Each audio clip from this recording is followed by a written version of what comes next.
MP board के class 11th के सभी विद्यार्थियों, आज के इस वीडियो के अंतर्गत मैं आपको MP board class 11th biology त्रैमासिक परीक्षा क्वेश्चन पेपर 2026 के अनुसार यहाँ पर मैं आपको त्रैमासिक परीक्षा की जो प्रश्न बैंक आपके एमपी बोर्ड ने जारी की है, ठीक है, उसी का सॉल्यूशन दूंगा। साथ में सॉल्यूशन तो दूंगा ही दूंगा, लेकिन प्लस साथ में ये है कि मैं वो सारे क्वेश्चन आपको बताने की कोशिश करूंगा जो आपके शिक्षक जो है वो इस पेपर में ऐड करने वाले हैं, क्योंकि यहीं से आपका पूरा पेपर बनकर आने वाला, घबराने की कोई जरूरत नहीं है। ठीक है, तो मैं आपको यूनिट 1 यानी कि अध्याय 1 यहाँ पर जीव जगत, ठीक है, देख सकते हैं आप, ये आपका ब्लूप्रिंट है। इस ब्लूप्रिंट के अकॉर्डिंग ही सारी चीज़ों को आपके टीचर प्रश्न पत्र तैयार करेंगे। ठीक है, तो वो जो चीज़ें जो बार बार रिपीट हो रही है उन चीज़ों को ही ध्यान में रखेंगे, टीचर को भी पेपर बनाने के लिए देंगे तो मैं उन चीज़ों को भी आपको सबका इंपॉर्टेंट बताते जाऊंगा, पूरा बताऊंगा, साथ में प्लस उसका सॉल्यूशन भी आपको प्रोवाइड करा दूंगा।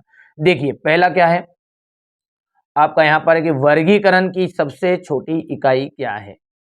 ठीक है, तो वर्गीकरण की जो सबसे छोटी इकाई है वो है जाति। ठीक है, वर्गीकरण की सबसे छोटी इकाई को क्या कहते हैं, जाति कहा जाता है। वर्गीकरण की सबसे बड़ी इकाई क्या है, तो वर्गीकरण की जो सबसे बड़ी इकाई है उसे कहते हैं जगत। क्या कहते हैं, जगत। द्विनामकरण पद्धति के प्रतिपादक कौन थे, द्विनामकरण पद्धति के प्रतिपादक, तो यहां से अपन बात करें तो कैरोलस लिनियस थे। और ये जो ऊपर के तीनों क्वेश्चन है ये इतने इंपॉर्टेंट है कि ये आपके तीनों में से एक तो आपका 100% एग्जाम में देखने को मिलता ही मिलता है। ठीक है, मैंने कहा ना वो सारी चीजें मेरे को पता है, मैंने पिछले पुराने पेपर भी आपके पूरे रिसर्च की है, पूरा अपना पैटर्न भी चेक किया है, नए वर्ष का पैटर्न भी चेक किया, जिसके अकॉर्डिंग जो अध्याय उसमें से कौन कौन से सिलेक्टेड क्वेश्चन है जो हर साल रिपीट होते हैं वही चीजें बताने की कोशिश करूंगा। ठीक है, चलिए इसके बाद में आपका चौथा जो क्वेश्चन है, जीवों में मुख्य अभिलक्षण क्या है। ठीक है, तो तीनों लक्षण होते हैं, जनन, उपापचयी, वृद्धि, तो ये उपरोक्त सभी है। निम्न में से आलू का वैज्ञानिक नाम है, तो वो हो जाएगा आपका यहाँ से सोलेमन ट्यूब रोमस, ये आपका पहला राइट रहेगा और जो कि इंपॉर्टेंट भी है, पांचवा। ठीक है, यदि बात करें सिस्टेमा नेचुरी पुस्तक के लेखक है, बहुत बार आया है, बहुत बार। ठीक है, कैरोलिनियस। ठीक है, तो ये आपका इंपॉर्टेंट है, ये आपका कैरोलस लीनियस है। और निम्नलिखित में से गेहूं के वंश का वैज्ञानिक नाम है, तो ट्रिटिकम। समान गण आपस में मिलकर वर्गीकरण का पदानुक्रम का अगला पद बनाते हैं, तो संघ, वर्ग, कुल की वंश, तो यदि हम बात करें तो यहां से आपका जाएगा वर्ग, क्लास।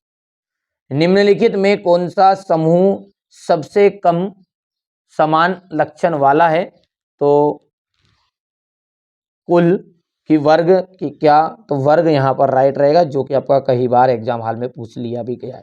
तो यहाँ से अपन कुल मिलाकर बात करें तो आपके 5 ठीक है 6 सही विकल्प जो है मोस्ट इंपोर्टेंट है, जो आपके टीचर 100% इन्हीं को में से ऐड करने के लिए सोचेंगे।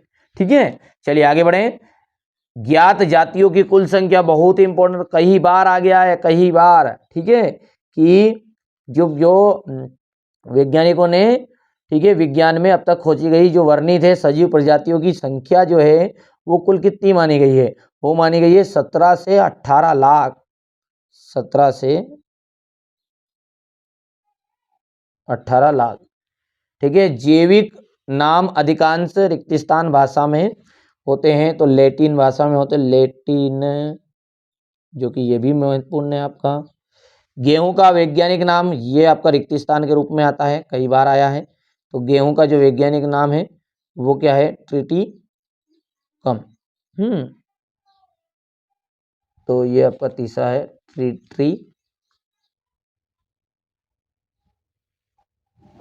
ट्रिटिकम, हो गया। चलिए आगे बढ़ते हैं,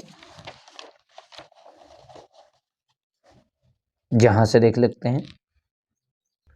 चलिए अगला क्वेश्चन क्या कह रहा है आपका, ICBN का पूरा नाम आपको लिखना है, तो international code of botanical nomenclature, इसका राइट रहेगा। मैं पूरा भर देता हूं इसको पहले। चलिए यहाँ से देख सकते हैं अपन ने पूरा नाम लिख दिया, international code of botanical nomenclature. ठीक है, अब यही का यही नाम फिर से दोबारा है, तो ये चौथा और पांचवा जो होता है बहुत महत्वपूर्ण है, दोनों में से एक तो आता ही आता है। ठीक है, इसमें कुछ नहीं करना है, बॉटनिकल जो लिखा है वहाँ जूलॉजिकल कर देना है। ठीक है, मनुष्य का जो वैज्ञानिक नाम है वो क्या है आपका, होमो सेम्पियंस। ठीक है, ये याद होना चाहिए आपको, होमो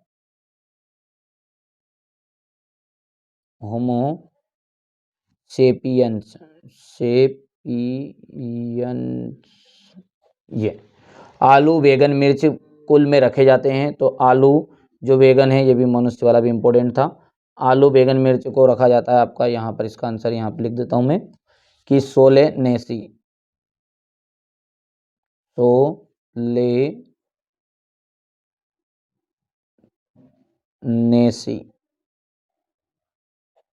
ठीक है, और विज्ञान की शाखा के अंतर्गत पादपों का अध्ययन किया जाता है, तो वनस्पति विज्ञान यानी बॉटनी, वनस्पति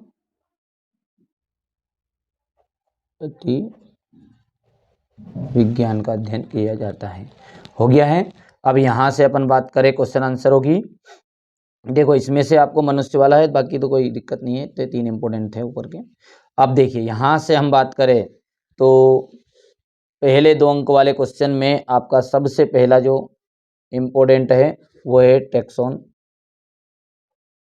पांचवा और छठा। ठीक है, रहेगा ध्यान। इसके बाद में आपका तो इसमें पहले है कि ठीक है, पहला दूसरा चौथा आंसर राइट रहेगा। पहला आ गया है वर्गीकी वाला जाएगा, वर्गीकी के पदानुक्रम को परिभाषित कीजिए, और यहाँ से जैव विविधता वाला चौथा राइट रहेगा। ठीक है, ये मोस्ट इम्पोर्टेंट रहने वाले हैं। हो गया। चलिए बाकी इनमें से भी आपके आ सकते हैं, रहेगा ध्यान। चलिएगा अब इसका सॉल्यूशन मैं आपको प्रोवाइड करा देता हूं। अब देखिए यहाँ से जो क्वेश्चन है उनके आंसर देख सकते हैं आप। क्वेश्चन नंबर 1 है, ये क्वेश्चन नंबर 2 3, ठीक है, ये क्वेश्चन नंबर 4 और 5 है, टेक्सोन को परिभाषित कीजिए। ठीक है, ये क्वेश्चन नंबर आपका 5 के बाद में ये 6 हो गया है। 6 के बाद में यहाँ से आप दीर्घोत्तरी के प्रश्न देख सकते हैं ये। ठीक है, 3 अंक वाले यहाँ से आप, ठीक है भैया, 3 4 हो गया ये। इसके बाद में ये यहाँ पर है 5। ठीक है, इसके बाद में आपको ये अथवा का ये क्वेश्चन नंबर 2। ठीक है, ये क्वेश्चन नंबर 3 4 5। ठीक है, तो इसी तरीके से ये मैंने आपको यहाँ पर यूनिट 1 का जो पूरा सिस्टम है वो बता दिया है। पहली बार आप चैनल पर सब्सक्राइब करिए, नोटिफिकेशन और ज़रूर कर लीजिएगा।